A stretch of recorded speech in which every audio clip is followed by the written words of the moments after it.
ঢাকা শহরের আকাশের সূর্যটা আজ কেন জানি নিস্তেজ।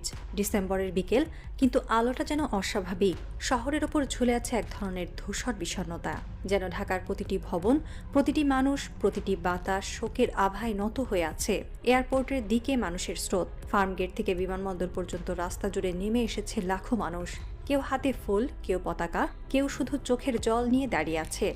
সবাই অপেক্ষা করছে এক কফিনের জন্য, এক শহীদের জন্য, ওসমান হাদি। বাতাসে তেলাওয়াত ভেসে আসছে সূরা আলে ইমরান, আয়াত ১৬৯। তোমরা আল্লাহর পথে নিহতদের মৃত মনে করো না, বরং তারা জীবিত, তারা তাদের রবের নিকট রিজিক প্রাপ্ত। এই আয়াত যেন বাতাসে মিশে গেছে। রিকশা চালক থেকে বিশ্ববিদ্যালয়ের অধ্যাপক সবাই একই কথা বলছে, ওরা তো মরেনি ভাই, হাদি এখন আল্লাহর কাছে, সে শহীদ। এটা আর শুধু জানাজা নয়, এটা এক জাতির নবজাগরণের মুহূর্ত।